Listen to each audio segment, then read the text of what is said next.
18 जुलाई को राष्ट्रपति चुनाव होना है। साथ ही जेएमएम के राष्ट्रपति उम्मीदवार द्रौपदी मुर्मू के समर्थन के बाद राजनीतिक गलियारों में हलचल तेज हो गई है। मांडर से कांग्रेस विधायक शिल्पा नेहा तिर्की ने बीजेपी पर निशाना साधते हुए बीजेपी की नीयत पर सवाल उठाया। विधायक शिल्पी नेहा तिर्की ने खास बातचीत की हमारे संवाददाता विशाल भारद्वाज ने। 18 जुलाई को देश में राष्ट्रपति का चुनाव होना है और इसे लेकर राजनीति चरम पर है।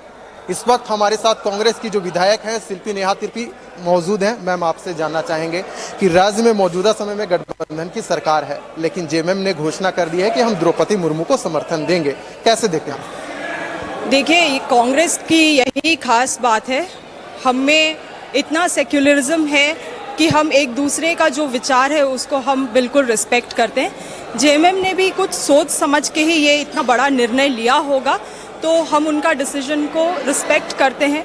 बहुत अच्छा होता था अगर वो भी हमारे साथ इस विचारधारा में जुड़ पाते थे, मगर मुझे लगता है कि उनका अपना ही कुछ प्रायोरिटीज़ होंगे जिसको उन्होंने मद्देनज़र रखते हुए ये निर्णय लिया है। मैम, एनडीए की ओर से द्रौपदी मुर्मू को राष्ट्रपति पद का उम्मीदवार बनाया गया है। आपके पिता बंधु तिर्की आदिवासी समाज में मसीहा के तौर पर पूजे जाते हैं। आपके जो नेता हैं अजय कुमार, उनका जिस प्रकार का बयान आया द्रौपदी मुर्मू को लेकर, उस बयान को आप कैसे देखते हैं? देखिए, पहली बात तो मैं अपना बताना चाहती हूँ कि मैं क्या सोचती हूँ इस राष्ट्रपति चुनाव के बारे में। राष्ट्रपति चुनाव एक तरीके से दो विचारधारा का चुनाव होता है, मगर भाजपा ने जिस तरह से लोगों को कसमकस में डाल दिया है, इसे एक आइडेंटिटी वॉर बना के, ये लोगों के लिए और लोकतंत्र के लिए बहुत ही गलत है।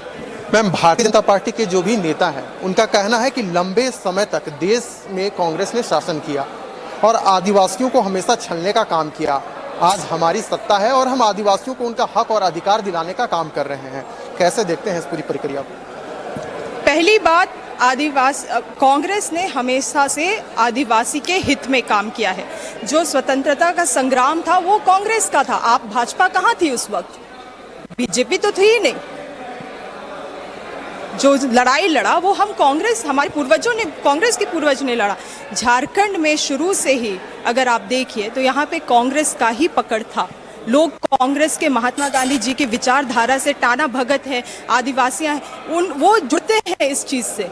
कभी भाजपा का कोई रोल नहीं था। जो भी पेशा कानून जो आया है वो कांग्रेस का देन है।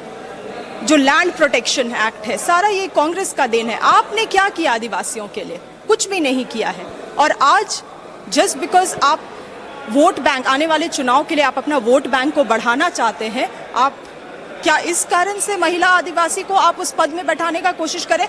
मैम, अगर संक्षिप्त और व्यक्तिगत रूप से अगर देखा जाए तो क्या शिल्पी नेहा तिर्की द्रौपदी मुर्मू को जो राष्ट्रपति पद का उम्मीदवार बनाया गया है, एक आदिवासी महिला को बनाया गया है, आप खुश हैं?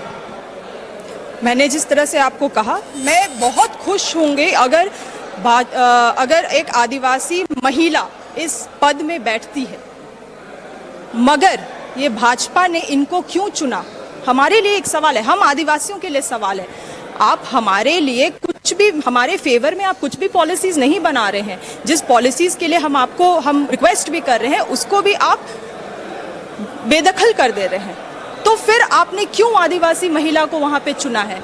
क्या हमारे ऊपर आप एक फेवर करने का कोशिश कर रहे हैं? और इस फेवर से क्या आप हमें अपना वोट मांगेंगे हम आदिवासियों का इस फेवर में? तो ये एक आइडेंटिटी का वॉर आप क्यों बना रहे हैं? लोगों को इस कश्मकश में क्यों डाल रहे हैं कि आज एक अगर राष्ट्रपति चुनाव हो रहा है तो लोग विचारधारा में वोट नहीं कर पा रहे हैं, एक आइडेंटिटी को लेके वोट किया जा रहा है। मैं कभी भी एक जाति को लेके, मैं एक जेंडर बायस लेके एक राष्ट्रपति जैसा जो सर्वश्रेष्ठ चुनाव होता है उस चीज़ को आप उस बेसिस में आप डिसीजन लेंगे तो ये सही नहीं है उस पद के लिए भी। चलिए, ये थी हमारे साथ मांडर की विधायक शिल्पी नेहा तिर्की, जिन्होंने विभिन्न विषयों पर अपनी बातें रखा। लाइव 7 के लिए ओम प्रकाश के साथ विशाल भारद्वाज।